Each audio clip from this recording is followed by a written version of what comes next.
other than 9th place. He's been 9th in each of the last 4 Grand Prix. Has the number 88 on the factory KTM. So Miguel Oliveira looking for a bit of a step up from that this weekend, as we're watching Jorge Martin coming into the final chicane before he came to grief with Marc Marquez. Yeah, some instant revenge exacted by Marc Marquez. They came together at Stowe on the first lap. 2 corners later, Marquez aggressive on the inside of Martin, clattered the pair of them. Down they both went. Brad Binder, yeah, Aston, only the 3rd to rock on the his now wife-to-be girlfriend Courtney. So congratulations to Brad Binder.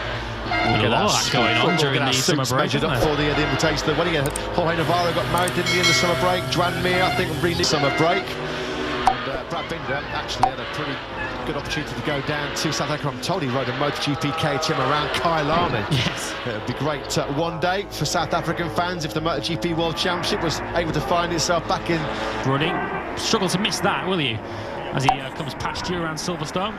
Love watching Brad Binder. It was another awesome ride by him in Assen. As you'd expect, he rode the absolute wheels off that RC16. He said after the race, this black blur, this factory Aprilia in the hands of Aleix Espargaro. And he did say, yeah, it was aggressive, but he just said, doffed his cap. He said, fair play, chapeau to Aleix Espargaro, because to pass anybody on the brakes in MotoGP into Timothy Sachsenring. But Aleix Espargaro now, without any question, is the owner of overtake of the season so far with that double move at the timber chicane. Just under 2 minutes then of this opening practice session to go here at the British Grand in MotoGP. Nakagami, Binder, Pol Espargaro, 5th, 6th and 7th. They've all won British Grand Prix in the smaller classes as well, so there's some Silverstone expertise being used to great effect so far this morning. It's Fabio Quartararo with a late to a 2.00, 2.91. Well, we spoke of Silverstone specialists in this session. Alex Rins certainly falls among them. He is dialed in at the moment. His last couple of laps have been near enough on identical times in the mid 2 minutes. Can he get into the low 2 minutes? He does. 6 finished in the top 6 here 1 year ago.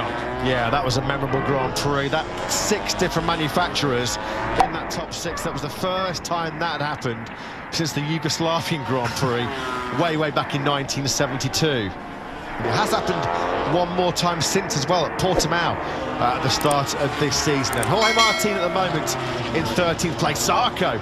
There's been some great recovery rides here by some of the top Ducati men in this session. The checkered flag has just gone out, and it looks like Zarco 893 has put him at nearly 3.5 tenths clear of Rins in 2nd place. Bagnaia, who we ride on board with now, who's also, we remind you, been on the floor through Magnussen Beckett's at turn 4. He's in 3rd. Yeah, he's just coming through Luffield now. He's on top. Bagnaia have dipped under the 2-minute barrier. Alex Rins doesn't look as if he's going to join them. He is on a slow lap at the moment. We still have personal best coming in from Joan Mir, as you can see on screen, and Jorge Martin, who are looking to close the gap. Joan Mir of Zarco's blockbuster lap. This is why we've missed MotoGP so much over this last 5-week period, because the top 2 men in this session right now have both had high-speed crashes around this Silverstone circuit, yet they pick themselves out of the grass and the grass. That goes Martin. That's just over a second away from this man. You can just see how fast that tumble was for Zarco. The damage and scuff marks to the back of his leathers there. He went down hard, a 3rd gear tumble into Stowe Corner. Team manager Mario Meregali, who's down in pit lane. This time he is. Mayo, I know it's a long way off race day. There's a lot. It depends on how well things go through practice qualifying and qualifying position. But my question is, do you think doing practices during these sessions, because at the end he can get used? You know, we were not happy at all when we got this information about the long lap penalty. But anyway, thank you for your time. Good luck until race day. Thank you, mate. Thanks, Simon. Thanks to Mario Meregali. Yeah, fair to say that both Fabio Quartararo and the official factory Yamaha team felt that penalty, the long lap penalty that Fabio Quartararo had to serve on Sunday, was pretty harsh, and Yamaha. The loop section of this circuit, which is very eventful for this man. Turned 32 just a few days ago, didn't he, Joan Zarco? And he picks himself up off the floor, that 3rd gear heavy crash at Stowe Corner to find a 1:59 going into turn number 7. He went an awful long way through. Thankfully, just on his back, he didn't get picked up by the gravel and start barrel rolling through.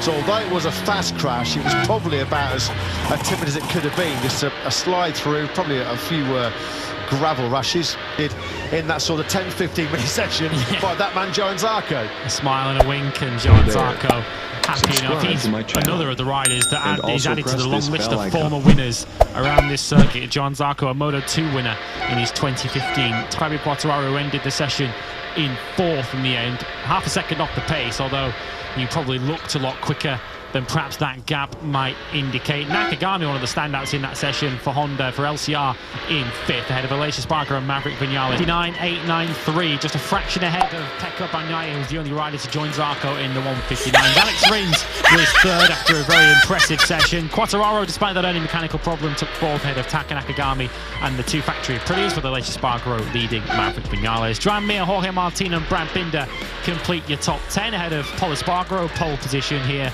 1 year ago. Jack Miller in 12th ahead of Marco Bezzecchi, the man of the moment, after his first ever podium. Oliveira, Alex Marquez and Bastianini were next up ahead of Remy Gardner and Raul Fernandez. A solid morning for the Tech 3 duo. Luca Marini in 19th ahead of Andrea Dovizioso, who has just 3 Grand Prix remaining of his storied career. Franco Morbidelli in 21st ahead of Honda substitute Stefano Moto 2 FP1, but after a trip, a fast crash into the gravel trap at turn 7 for Johan Zarco. The Frenchman bounced back and he was flying in FP1. We'll be back for MotoGP FP2 later on this afternoon with Zarco, top man, in first practice. Yeah, we'll see if we can catch a view of it. And now as he comes through Woodcut, Binder moving up into the top 6 then at 2 minutes, .994 for the South African. Back on form for him and KTM last time out at Assen. Binder went over the 9th place. He's been 9th in each of the last 4 Grand Prix. Has the number 88 on the factory KTM. So Miguel Oliveira will be looking for a bit of a step up from that this weekend, as we're watching Jorge Martin coming into the final chicane before he came to grief with Marc Marquez. Yeah, some instant revenge exacted by Marc Marquez. They came together at Stowe on the first lap. 2 corners later, Marquez aggressive on the inside of Martin, clattered the pair of them. Down they both went. Brad Binder, yeah, Aston only the 3rd to rock on the his now wife-to-be girlfriend Courtney. So congratulations to Brad Binder. We'll get a lot of that going on during these. No. In the summer break, Joan Mir, I think, really summer break. And Brad Binder actually had a pretty good opportunity to go down to South Africa. I'm told he rode a MotoGP KTM around Kyalami.